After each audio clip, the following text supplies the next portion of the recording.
Assalamualaikum warahmatullahi wabarakatuh. Jumpa lagi bersama Ibu di mata kuliah mikrobiologi, khususnya di praktikum mikrobiologi virtual. Nah, bagaimana kabarnya adik-adik selama melaksanakan WFH di pandemi COVID-19 ini? Semoga masih tetap semangat dan semoga juga pandemi COVID-19 ini segera berakhir dan kita bisa berjumpa lagi di perkuliahan seperti biasanya. Nah, sebelum memasuki materi, jadi Ibu mau menjelaskan terlebih dahulu bahwa di praktikum mikrobiologi ini akan kita laksanakan dengan dua metode. Yang pertama yaitu secara virtual dan yang kedua adalah secara luring atau luar jaringan yang akan kita laksanakan nanti di akhir perkuliahan. Nah, untuk unit praktikum yang akan kita laksanakan nanti ini akan ada 3 unit garis besarnya, yaitu yang pertama pengenalan alat laboratorium, yang kedua adalah pembuatan media pertumbuhan, dan yang ketiga adalah isolasi dan identifikasi bakteri. Jadi untuk unit pertama ini adalah unit dasar sebelum adik-adik melaksanakan atau melakukan prosedur secara langsung di dalam laminary airflow. Jadi untuk adik-adik mengenal dan memahami penggunaan alat-alat di laboratorium mikrobiologi. Tujuan dari praktikum ini yaitu adik-adik dapat mengenal bermacam-macam alat dan cara penggunaannya secara benar pada praktikum mikrobiologi. Jadi cara penggunaannya ini mulai dari sebelum penggunaan, kemudian penggunaannya, sterilisasi, hingga penyimpanannya ini harus tepat. Untuk prosedur kerjanya, jadi adik-adik nanti akan melakukan simulasi penggunaan alat beserta dengan cara kerja dan fungsi alatnya. Jadi ini harus dilaksanakan secara tepat, mulai dari menyebutkan nama alatnya, fungsinya, prinsip kerjanya, hingga mampu mempraktekannya sendiri. Di laboratorium mikrobiologi ini terdiri atas 3 alat utama yang adik-adik harus ketahui. Yang pertama adalah alat gelas, kemudian yang kedua alat non-gelas, dan yang ketiga alat elektrik. Nah, apa perbedaannya? Tentu dari bahan penyusunnya, kemudian dari penggunaannya. Di mana untuk alat gelas ini bahan penyusunnya itu terbuat dari kaca. Kalau kaca ya berarti mudah pecah, tetapi ada alat yang mereknya adalah Pyrex, ini tahan terhadap panas. Nah, untuk di laboratorium mikro ini yang kita gunakan adalah yang tahan terhadap panas. Mengingat untuk proses sterilisasi dari alat gelas ini menggunakan prinsip pemanasan, ya, baik itu dari pemanasan atau sterilisasi basah maupun sterilisasi kering. Kemudian untuk alat non-gelas ini ada 3 komponennya, yaitu alat yang terbuat dari plastik, logam, kemudian yang ketiga adalah porselin. Nah, untuk alat elektrik, jadi perbedaannya apa dari yang kedua ini? Yaitu dari sumbernya, yaitu untuk alat elektrik sumber utamanya adalah listrik. Di depan adik-adik sudah ada 3 alat dari alat gelas yang sudah biasa adik-adik lihat. Namun untuk di poin 1 ini merupakan alat yang mungkin adik-adik baru temui, yaitu di laboratorium mikrobiologi. Di depannya juga Ibu sudah ada ini pada gambar nomor 1. Jadi namanya adalah cawan Petri. Ya, untuk apa? Kita bisa lihat pada gambar di bawahnya ada warna merah. Jadi warna merah ini adalah media pertumbuhan untuk bakteri. Berarti apa fungsinya? Jadi cawan Petri ini berfungsi untuk wadah dalam pembuatan media. Nah, kemudian untuk yang kedua ada alat Erlenmeyer. Jadi dari berbagai ukuran. Ya, di depannya Ibu ada Erlenmeyer berukuran 100 mili. Jadi apa fungsinya? Bisa kita lihat gambarnya di bawah yang berwarna-warni itu adalah media pertumbuhan. Jadi pada saat kita mensterilkan nanti media, kita akan simpan di sini ya untuk di Erlenmeyer. Kemudian kita sterilkan. Setelah steril baru kita tuangkan nanti di dalam cawan Petri. Ya, nanti di dalam cawan Petri inilah yang akan kita gunakan untuk menumbuhkan bakteri. Sedangkan untuk yang alat ketiga ini adalah apa? Ya, betul. Jadi tabung reaksi ya. Adik-adik sudah selalu melihat di laboratorium sejak kalian SMP, SMA, bahkan ambil di biologi dasar ya. Jadi ini kalau kita kaitkan di mikrobiologi, kita bisa lihat gambar di bawahnya. Ada yang warna kuning-kuning itu adalah media cair ya, yang akan sebagai wadah juga seperti di cawan Petri. Namun kalau tadi di cawan Petri itu untuk media yang padat, sedangkan kalau di tabung reaksi ini bisa digunakan untuk media padat dalam bentuk miring dan media cair. Untuk alat keempat ini adalah gelas piala atau gelas beker yang fungsinya sama dengan gambar yang di bawahnya, yaitu dia sebagai wadah di dalam pembuatan media. Jadi media itu sebelum kita homogenkan bisa menggunakan alat ini. Kemudian gambar kelima adalah yang ini dari plastiknya ya. Kalau yang dari gambar itu dari gelasnya, dari kacanya, makanya masuk kategori alat gelas. Adalah ini apa? Ya, gelas ukur. Jadi kalau kita mau mengukur suatu larutan supaya lebih akurat, ini dapat menggunakan gelas ukur. Jadi jangan menggunakan gelas piala meskipun di situ ada satuan volumenya. Kemudian untuk gambar keenam, ini gambar keenam sangat penting juga di lab mikrobiologi, yaitu Bunsen. Jadi Bunsen ini sebagai sumber api untuk menjaga sterilitas saat kita melaksanakan kerja. Ini juga selain untuk menjaga sterilitas ruang kerja kita, ini juga untuk mensterilkan alat-alat yang akan kita gunakan, khususnya yaitu alat nanti yang terbuat dari logam. Kemudian untuk yang nomor 7 adalah batang penyebar. Jadi ada dua tipenya, ada yang bentuk segitiga, ini disebut batang segitiga, dan bentuk L ini disebut batang L. Jadi fungsinya apa? Yaitu untuk menyebar bakteri di atas permukaan media supaya lebih homogen. Kemudian yang ke-8, 8 ini adalah batang pengaduk. Jadi kalau kita mau menghomogenkan media, ini bisa kita menggunakan batang pengaduk, yaitu untuk mengaduk larutan atau media bakteri.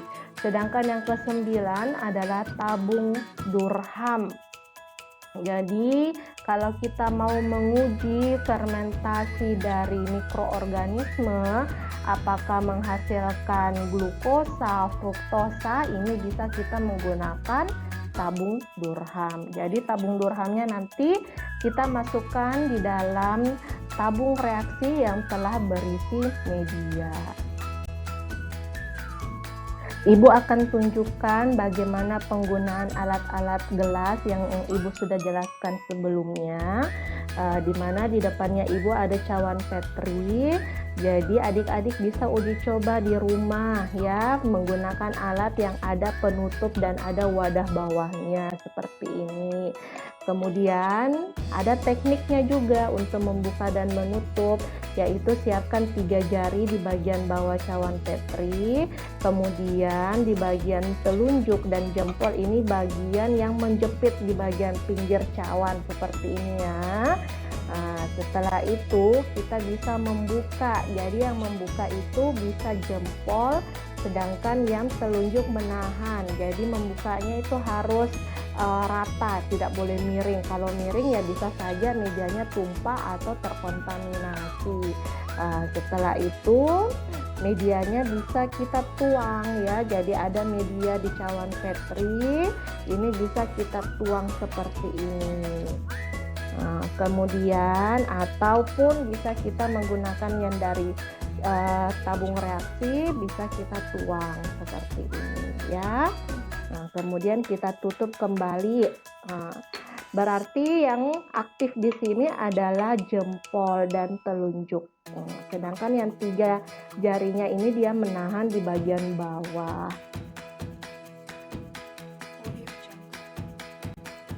Selanjutnya adalah alat non-gelas. Seperti yang Ibu jelaskan sebelumnya bahwa di alat non-gelas ini terdiri atas 3 jenis, yaitu alat dari plastik, logam, dan porselin. Nah, di depan adik-adik ini sudah ada 5 alat non-gelas ya. Nah, untuk di nomor 1 ini adalah jarum inokulum atau yang biasa disebut adalah ose. Jadi ada 2 jenisnya, yaitu ada ose bulat.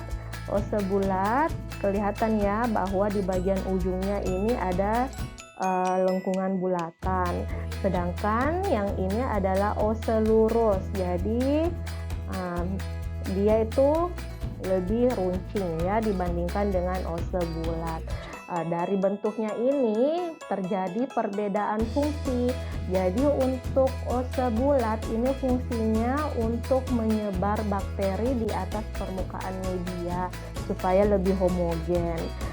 Sedangkan untuk di ose lurus ini biasa kita gunakan untuk di media pada tabung reaksi ketika kita mau menggores ataupun menusuk ya mikroorganisme ataupun bakteri di dalam media.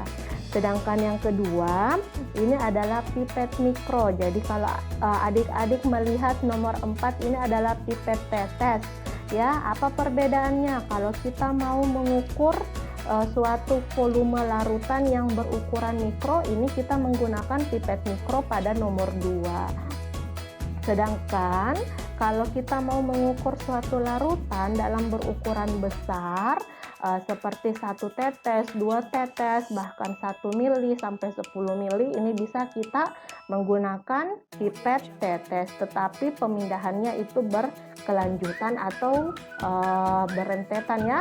Jadi tidak seperti gelas ukur yang bisa kita gunakan 1 kali pemakaian. Kalau pipet tetes kan berkali-kali. Terus yang ketiga adalah pinset. Jadi adik-adik pasti tahu ya apa fungsi dari pinset. Jadi kalau di lab mikrobiologi ini kita gunakan untuk memindahkan sesuatu secara aseptis. Kemudian yang kelima ini ada mortal dan alu ya, atau disebut mortalnya ini dia bagian wadahnya, sedangkan penumbuknya ini pastelnya. Jadi fungsinya ini untuk menghaluskan sampel. Bahkan ini kita akan gunakan nanti pada saat isolasi bakteri. Jadi sampelnya akan digerus atau dihaluskan dengan menggunakan alat ini. Alat selanjutnya yaitu alat elektrik ya. Jadi alat elektrik ini adalah alat yang bersumber dari listrik. Contohnya ini ada 2 alat yang sering kita gunakan di dalam lab mikrobiologi. Yang pertama adalah otoklav dan yang kedua adalah oven. Jadi kenapa kita sering gunakan ini? Karena kita bekerja dengan mikrobiologi itu semuanya harus steril, baik itu ruangan, kemudian alat, bahkan tangan kita juga itu harus steril. Jadi bagaimana cara mensterilkan alat-alat yang kita sudah pelajari tadi, baik itu alat gelas, alat non-gelas, ini bisa menggunakan alat ini, yaitu alat otoklav, yaitu untuk sterilisasi basah, sedangkan untuk sterilisasi kering itu dengan menggunakan oven. Jadi apa perbedaannya? Kalau sterilisasi basah menggunakan otoklav ini menggunakan tekanan uap, jadi menggunakan air. Berarti nanti produknya ini akan ada uap-uap air yang menempel di bagian permukaan dasar dari alat yang disterilkan. Sedangkan kalau oven ini suhunya juga lebih tinggi, 180 derajat Celcius, bisa kita sterilkan selama 1 sampai 2 jam. Kemudian untuk alat-alatnya, kalau alat pada oven ini hanya menggunakan alat-alat dari kaca saja, sedangkan kalau menggunakan autoclave ini bisa masuk semua ya, alat-alat gelas, alat non-gelas maupun media. Namun untuk bahan yang berbahan plastik di dalam autoclave ini harus disertai dengan media perantara. Seperti apa? Seperti autoclave ataupun di dalam botol kaca, supaya tidak terpapar langsung panasnya, bahkan tidak meleleh alatnya. Alat elektrik selanjutnya adalah mikroskop. Nah, ini tentu bagi adik-adik sering melihat dan menggunakan alat ini, yaitu untuk melihat sel dan jaringan pada suatu organisme, sama dengan di mikrobiologi. Jadi ketika adik-adik mau mengamati bentuk sel dari bakteri ataupun fungi ya, ini bisa menggunakan mikroskop. Jadi dilengkapi dengan 2 lensa, ada lensa okuler dan lensa objektif. Apa bedanya? Kalau lensa okuler ini yang menghubungkan mikroskop dengan mata si pengamat ya, sedangkan untuk lensa objektif ini langsung ke spesimen pada objek yang akan kita amati. Kemudian ketika kita mau melihatnya secara jelas ya, ketika buram itu bisa diatur di nomor 15 dan 16, yaitu ada sekrup fokusnya halus dan kasar ya. Ketika kita mengamatinya kurang jelas, ini bisa diatur pada nomor ini. Kemudian ketika kita mau naik turunkan, baik itu horizontal vertikal, ini bisa kita atur pada nomor 13 dan 14. Kemudian mikroskop ini masih menggunakan sumber cahaya ya, yang bisa kita on off-kan. Kemudian nanti dari cahaya ini akan diteruskan ya pada objek, kemudian akan diteruskan kembali ke lensa okuler.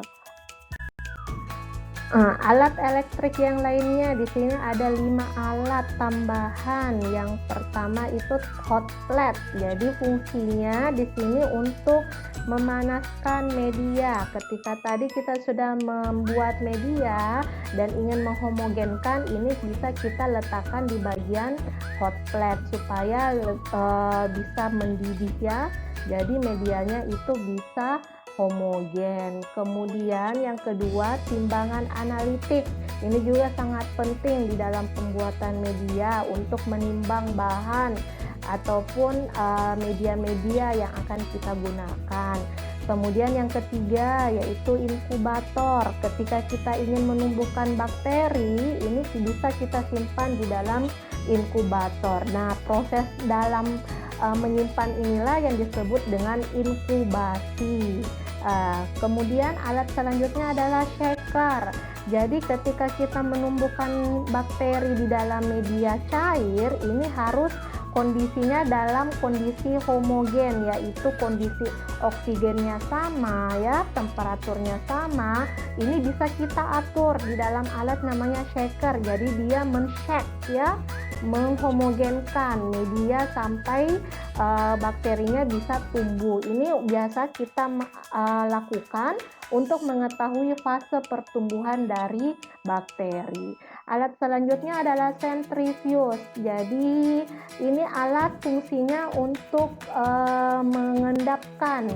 mengendapkan dari sisa-sisa bakteri. Jadi nanti akan menghasilkan 2 fase, ada nanti natannya, ada juga super natannya.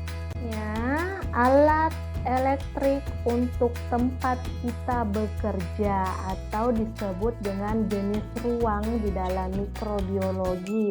Nah, ini ada 3 tempat kita bekerja untuk menumbuhkan bakteri. Bisa kita menggunakan NCAS, kemudian luminary airflow atau yang disebut LAF, dan biosafety cabinet. Nah, apa perbedaan dari ketiga alat ini? Yaitu ketika kita bekerja dalam skala kecil seperti di laboratorium bisa cukup menggunakan NK saja, tetapi kekurangannya ini tidak terlalu efektif di dalam mempertahankan kondisi sterilitas dari ruang kerja kita. Makanya perlu diantisipasi dengan menggunakan Bunsen di dalam MCAS tersebut. Kemudian yang kedua, tingkat safety yang keduanya adalah LAF, yaitu luminary airflow. Jadi ini mempertahankan kondisi steril pada alat dan media kita. Namun ini tidak menjaga diri dari pekerjanya atau dari penelitinya. Sedangkan ketika kita ingin bekerja secara safety, baik itu dari medianya sampai ke personalnya, ini bisa kita menggunakan biosafety cabinet yang dirancang memang khusus untuk yang infeksius. Jadi alat bahan dan medianya itu aman serta personalnya juga bisa aman, dan ini lebih banyak digunakan di rumah sakit atau di tempat-tempat penelitian seperti di LIPI. Setelah kita mengetahui alat-alat dari gelas, non-gelas, kemudian alat elektrik, nah ini tahap terakhir yang adik-adik harus ketahui di dalam unit praktikum ini, yaitu sterilisasi alat. Jadi apa gunanya sterilisasi? Ini untuk mencegah adanya kontaminasi dari mikroorganisme pada alat maupun media kita, sehingga hasil yang diperoleh nanti ini lebih akurat. Nah, untuk mensterilkan alat ini bisa menggunakan 4 metode. Yang pertama itu bisa menggunakan sterilisasi basah dengan menggunakan autoclave. Yang kedua, sterilisasi kering dengan menggunakan oven.